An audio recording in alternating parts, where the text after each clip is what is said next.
बिलकुल पुन्हा एकदा आयोगाच्याच कार्यपद्धतीवर प्रश्न उपस्थित करण्यात आलेला आहे. आयोगाला जो तपशील पाहिजे त्या संदर्भामधला तपशील मागवण्याचा अधिकार आहे, परंतु तो नोंदणीच्या संदर्भामध्ये, पक्षाच्या नोंदणीच्या संदर्भामध्ये आणि इतर महत्वाच्या मुद्द्याच्या संदर्भामध्ये तो तपशील मागू शकतो. परंतु याचा अर्थ असा नाही की आयोग मनमानी पद्धतीनं कोणताही निर्णय घेऊ शकतो, पक्ष आणि चिन्ह देऊ शकतो असं नव्हे, असं सुद्धा सांगण्यात आलं. म्हणजेच की काय, एक प्रकारे 29A मध्ये आयोगाला कोणकोणत्या मर्यादा आहेत हा सांगण्याचा प्रयत्न आहे आणि 29A च्या नुसार, कलम 29A च्या नुसार केवळ तपशील मागवण्याचा अधिकार निवडणूक आयोगाला आहे, त्यावर निर्णय घेण्याचा अधिकार नाही. निवडणूक आयोग सुद्धा काही मर्यादा ज्या आहेत त्या लागू होतात, असाच मुद्दा जो आहे तो मांडण्याचा प्रयत्न कपिल सिब्बल यांनी केलेला आहे. मात्र आतापर्यंत जो युक्तिवाद झालेला आहे त्या संपूर्ण युक्तिवादामध्ये कुठेही अपात्रतेच्या संदर्भामध्ये किंवा विधानसभेच्या अध्यक्षांचे कार्यपद्धती, विधानसभेमधलं कामकाज, त्याचबरोबर आमदारांवर आणलेला अविश्वास ठराव, गटनेता निवड, त्याचबरोबर चीफ व्हीपची निवड, या संदर्भामधलं कुठंही युक्तिवाद झालेला नाही.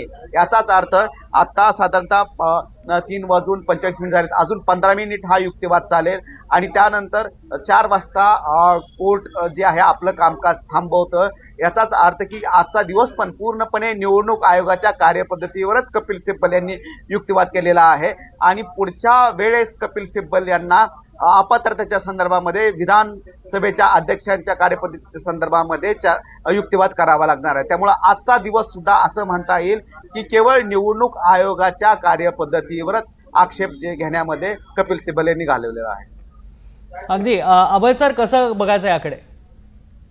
मुद्दामून 29A ज्याचा उल्लेख वारंवार होतोय ते कलम मी वाचून दाखवतो.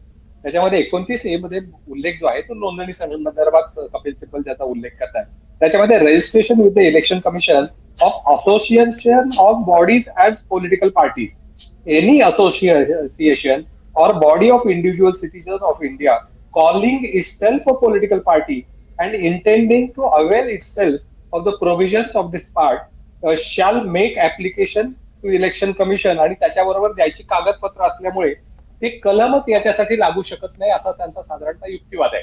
आणि न्यायालयाने, निवडणूक आयोगाने निर्णय देताना सांगितलाय की याच्यामध्ये जे कंप्लायन्सेस जे आहेत ते आता अस्तित्वात असलेल्या पक्षांनाही लागू आहेत, तर ते कसे चुकीचे आहेत हे दाखवण्याचा आता कपिल सिब्बल यांनी त्याचा उल्लेख करून त्या सगळ्या तरतुदी त्यांना सांगितल्या की ही मूळ नोंदणी करताना जी कागदपत्र द्यायची आहेत ती आहेत, त्याच्यात वेळोवेळी जे बदल निवडणूक आयोगाच्या धोरणात बदल होतील तर आम्ही त्यांना बांधील नाही आहोत ते देण्यासाठी. त्यांना पाहिजे असेल तर त्यांनी तशा नोटिसा द्याव्यात, त्याचे कंप्लायन्सेस केले जाईल, पण आम्ही स्वतःहून बांधील नाही आहोत. निवडणूक आयोगाचं म्हणणं की 2010 जी आम्ही मार्गदर्शक तत्व जाहीर केलेली आहेत त्याप्रमाणे तुम्ही त्याला बांधील आहात आणि त्या सगळ्या वेळोवेळी होणारे बदल या नियुक्त्यामध्ये असतील, घटनेमध्ये असतील, जे जे बदल केलेले आहेत. आता तुमची ताजी घडामोड तुम्ही बघा की निवडणूक आयोगाने राष्ट्रवादी काँग्रेस, अजित पवार गटाला पण एक नोटीस दिलेली आहे की तुम्ही जे घटनेमध्ये बदल केले त्याच्याबद्दलची माहिती द्या म्हणून आम्हाला.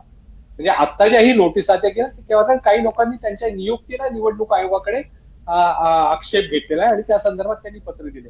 जेव्हा म्हणजे कॉज अरायझेस तेव्हा निवडणूक आयोग त्याबद्दलची प्रोएक्टिव्ह भूमिका घेऊन स्वतः नोटीस काढेल, परंतु मार्गदर्शक तत्वानुसार जे की 2010 जाहीर केले त्याचा कंप्लायन्स करण्याची जबाबदारी राजकीय पक्षावर आहे, अशी निवडणूक आयोगाची भूमिका आहे. आणि मुळात हे 2029A ह्याला लागूच होत नाही, हा कपिल सिब्बल यांचा युक्तिवाद आहे आणि तोच ते आज परत एकदा मांडताना दिसतात. पण मग या सगळ्यात कपिल सिब्बल असंही म्हणाले की नोंदणी रद्दचा निर्णय प्रशासकीय पातळीवर झालाय, न्यायिक पातळीवर होत नाही. त्याचा काय अर्थ होतो? नाही, नोंदणी रद्द करण्याच्या संदर्भात सुद्धा एक प्रिस्क्राईब काही गोष्टी आहेत की कुठल्या राजकीय पक्षाची नोंदणी का रद्द करण्याची, म्हणजे त्याच्यातल्या अनेकदा रेकॉग्निशन आणि रजिस्ट्रेशन या दोन वेगवेगळ्या बाबी आहेत. आणि जेव्हा मूलभूत जे राजकीय पक्षाकडून ज्या अपेक्षा असतात त्या पालन होत नाहीत तर ती नोंदणी रद्द होईल, पण ती रद्द करण्याचा, डायरेक्ट रद्द करण्याचा अधिकार आयोगाला नाही, तर त्या संदर्भात नोटीस द्यावी लागेल, आमचं म्हणणं ऐकावं लागेल. प्रिन्सिपल ऑफ नॅचरल जस्टिस हे जे आहे तर ते केल्याशिवाय तुम्हाला कुठलाही निर्णय अब्रप्टली घेता येत नाही, या पद्धतीने ते सांगतात. आणि जेव्हा तुम्हाला तो निर्णय घेण्याचा अधिकारच मूळ कायद्याने दिलेले नाहीये, कारण काय ते सिम्बॉल ऑर्डरचं जे 15 पॅराग्राफ 15चा वारंवार उल्लेख होतोय त्याच्यामध्ये सुद्धा शब्द जो वापरला गेला होता तो पॉलिटिकल पार्टी म्हणून वापरला गेलेला होता. त्याच्यामुळे त्याचा आधार त्यांनी घेतला की हे लागू होत नाही कारण त्यांना अधिकार नाहीये म्हणून. आता 29A संदर्भात त्यांनी सांगितलं की हे नोंदणीसाठी आहे, हे रिट्रॉस्पेक्टिव्ह इफेक्ट म्हणून आधी नोंदणी झालेल्या पक्षाला लागू होत नाही, हाही त्यांनी भूमिका मांडलेली आहे. हा युक्तिवादाचा एक भाग म्हणून त्याच्याकडे बघावा. पण अभय सर, म्हणजे आता या सगळ्यामध्ये की आयोगाचे अधिकारच आता काय काय आहेत याबद्दलच स्पष्टता नसल्याचं पाहायला मिळतंय का? म्हणजे बाकीचे मुद्दे बाजूला पडत आहेत आणि आता ECIचे अधिकार आणि अधिकार क्षेत्र याबद्दलच सगळा युक्तिवाद सुरू झालाय आणि त्यावरनच पुढचा सगळा युक्तिवाद त्यावरनं असतील. नाही, मला वाटत नाही अधिकार क्षेत्राचा जो युक्तिवाद आहे त्याच्याबद्दल काही फार मोठा निर्णय किंवा वेगळा काहीतरी फार निर्णय येईल असं आतापर्यंतच्या सगळ्या एकूण म्हणजे जे न्यायनिवाडे आलेले पूर्वी आणि ज्या तरतुदी आहेत त्याच्याप्रमाणे वाटत नाही. मुळात हा निर्णय मेरिटवरच होईल. हे जो निर्णय घेतला तो निर्णय घेण्यासाठी तुम्हाला तुमच्याकडे पुरेसे आधार त्याला उपलब्ध होता का याच संदर्भात आणि ज्या ज्या गोष्टी ज्या ट्रिपल टेस्ट ज्या आधारे ज्या निर्णय घेणं निवडणूक आयोगाने अपेक्षित आहे त्याच्यामध्ये हेतू आणि उद्दिष्ट आहे पक्षाचं, त्या संदर्भातला निर्णय कॉन्स्टिट्यूशन आहे आणि टेस्ट ऑफ मेजॉरिटीची आहे. आता या पहिल्या दोन निर्णय जे की घटना लोकशाही पद्धतीची नाही याच्या संदर्भात तो त्यांनी निर्णय बाजूला ठेवला आणि टेस्ट ऑफ मेजॉरिटी करताना ज्या नियुक्त्या राजकीय पक्षांमधल्या आहेत त्या लोकशाही पद्धतीने झालेल्या नसल्यामुळे त्या विचारात न घेता फक्त लोकप्रतिनिधी जे आहेत त्याच्या आधारावर घेतलेला निर्णय योग्य आहे की नाही याच संदर्भात कदाचित पुढच्या काळामध्ये निर्णय येईल आणि न्यायालयाचे जे ऑब्झर्वेशन्स येतील की न्यायालयाच्या म्हणजे आयोगाच्या कार्यकक्षे संदर्भात तेही मला वाटतं की पुढच्या काळामध्ये मार्गदर्शक ठरणारे असू शकतील. पण म्हणजे आत्ता सगळा जो गेल्या 2-3 दिवसापासून युक्तिवाद झालाय त्यावरनं हे प्रकरण अधिक लांबेल किंवा हे गुंतागुंतीचं होतंय असं वाटतंय. काही लोक तर शंका व्यक्त करतायत त्यांना की पुन्हा हो. घटनात्मक पीठाकडे जाणार की काय. कारण असं आहे की आता मुळात विधानसभा अध्यक्षांचे अधिकार त्यांना निर्णय घेण्यासाठी असलेली कालमर्यादा मुळातल्या अँटी डिफेक्शन ऍक्ट किंवा ज्याला आपण 10th शेड्यूल म्हणतो त्याच्यामधले ग्रे एरियाज, कारण आता या 2 फुटी अलीकडच्या काळामधल्या तृणमूल काँग्रेस आणि शिवसेनाचे 6 आमदार तिथं फक्त प्युअरली विधिमंडळ पक्षातली फूट होती. तर या संदर्भातल्या पुढच्या निर्णय या आणि निवडणूक आयोगाचे कार्यक्षेत्र त्यांचे अधिकार या संदर्भात मला वाटतं की एक घटनापीठाकडेच पूर्ण प्रकरण जाणार तर नाही ना अशी शंका अनेक जण व्यक्त करतायत. अर्थात ते न्यायालयाचा आता याच संदर्भात जर एवढ्या पुरता मर्यादित निर्णय दिला तर तो फक्त या मेरिटवर येऊ शकतो. परंतु हा मुद्दे कायमस्वरूपी निकाली काढण्यासाठी जर तसं झालं तर आश्चर्य वाटायला. पण सर, म्हणजे आता तुम्ही म्हणताय म्हणून जर तरच्या गोष्टी चा मुद्दा येतो पुन्हा एकदा. जर खरंच घटनापीठाकडे पुन्हा एकदा गेलं तसं हे सगळं प्रकरण तर आणखी वेळ लागू शकतो आणि त्यातनं आणखी मुद्दे चर्चिले जाऊ शकतात. कारण बेंचमार्क ठरणार आहे हे सगळं प्रकरण आणि पुढच्या सगळ्या केसेससाठी, म्हणजे आता TMC आहे, NCPचा मुद्दा आहे, या सगळ्यासाठी हा बेंचमार्क असेल हे प्रकरण. नाही, असं आहे की रवी नायक पासून म्हणजे रबाब नावियापासून अशी अनेक प्रकरण आहेत ज्यातले अनेक गोष्टी त्या लँडमार्क म्हणूनच आलेल्या आहेत आणि त्या आपण आजही फॉलो करतोय. परंतु त्याच्यामध्ये काय आहे की अनेक ठिकाणी एकेका विषयावर त्या संबंधित आलेल्या आहेत. आता हा पॉलिटिकल पार्टी आणि लेजिस्लेटिव्ह पार्टी मधला हा मोठा वाद आहे आणि तो आता नवीन प्रकरणामध्ये तर तो आणखी वाढणार आहे. त्याच्यामुळे जर याच्या संदर्भात काही निर्णय घ्यायचे असतील तर ते निर्णय घेण्याचा अधिकार किंवा त्यामधल्या ज्या त्रुटी आहेत ती करण्याची जबाबदारी न्यायालय आता सरकारकडे सोपवतं की त्या संदर्भात निर्णय घेण्याचा एक मार्गदर्शक करण्याचा जबाबदारी घटनापीठाकडे सोपवतं का आपल्या समोर असलेले जे मुद्दे आहेत त्यापुरताच निर्णय घेण्याची भूमिका न्यायालय घेतं हे आता सांगता येणार नाही. न्यायालयाचा निर्णय काय असेल त्याच्याबद्दल कयास करणं चुकीचं आहे.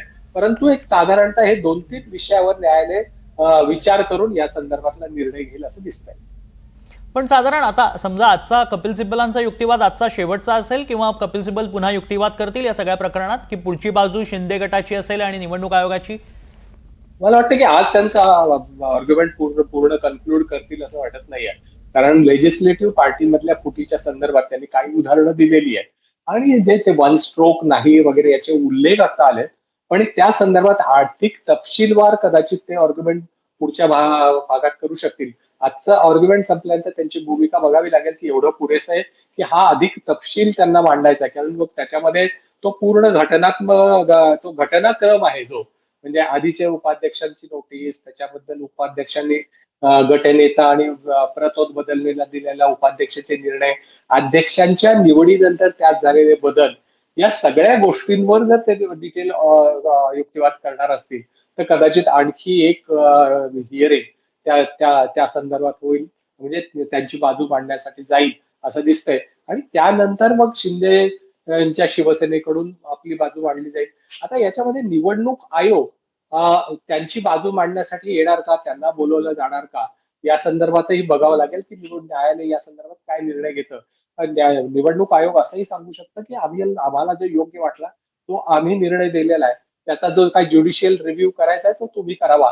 त्याच्यामुळे आता ते काही गरज नाही अशी भूमिका घेऊ शकतात. परंतु तेही बघावं लागेल ते पुढच्या काळामध्ये हिअरिंग कसं पुढे जात आहे त्यावर ते मला वाटतं ती बाब ठरू शकेल. आपण चिन्ह वाटप आणि अपात्रता हे दोन्ही मुद्दे एकत्र निकाली येतील की त्याबद्दल वेगवेगळा काही निकाल येऊ अपेक्षित आहे किंवा तो तसा येऊ शकतो? नाही, एकत्रितच निकाल येईल. आणि त्याच्यामधला पहिला पार्ट मी जर सांगितला की ज्याला इन्फ्लक्च्युअस होतं की जो आता तसा संदर्भ त्याचा राहत नाही, कारण ती विधानसभा संपलेली आहे आणि त्याचा थेट परिणाम सरकारवर होत नाही, कारण नवीन निवडणुका झाल्या आहेत, लोक निवडून आले आहेत. फक्त त्याचा पक्षाच्या अधिकारासाठी त्याचा परिणाम होतोय का, प्रायमरी मेंबरशिप जी सोडलेली आहे ती सोडल्यानंतरही त्यांचं पक्षाशी नाळ कायम राहते की नाही, जो घटनात्मक पीठाने त्या संदर्भात काही गोष्टी सांगितल्या आहेत, त्या बाबीचा निर्णय होईल. त्याच्यानंतर हा निर्णय होईल. त्याच्यामुळे मला वाटतं की पक्षाच्या संदर्भातला काय निर्णय येणार हाच जास्त कुतूहलाचा विषय असणार. नक्कीच. पुढची सुनावणीचे अपडेट्स आणि काय काय घडतंय सुप्रीम कोर्टामध्ये, माझी सहकारी हेमालीसह. धन्यवाद तन्मय. शिवसेना पक्ष आणि चिन्हावरील आजच्या सुनावणीला सुरुवात झालेली आहे. गेले सलग 3 दिवस ही सुनावणी सुप्रीम कोर्टात सुरू आहे आणि यातली प्रत्येक बित्तम बातमी एनडीटीव्हीच्या मराठीच्या माध्यमातून आपण प्रेक्षकांपर्यंत पोहोचवतो आहोत. सुप्रीम कोर्टात नेमकं काय घडतंय आपण सांगतो आहोत. कपिल सिब्बल आजही ठाकरे गटाकडून युक्तिवाद करत आहेत. फुटीनंतर पक्षाची घटना अमान्य म्हणणं चुकीचं आहे असं कपिल सिब्बल यांनी ठामपणे कोर्टासमोर सांगितलेलं आहे. शिंदेच्या निवडीचा घटनाक्रम सिब्बल यांनी सादर केलेला आहे. 2018 साली पक्षाची घटना शिंदेंना मान्य होती, मात्र फुटीनंतर ती अमान्य झाली. हे कसं काय असा सवाल त्यांनी उपस्थित केलेला आहे.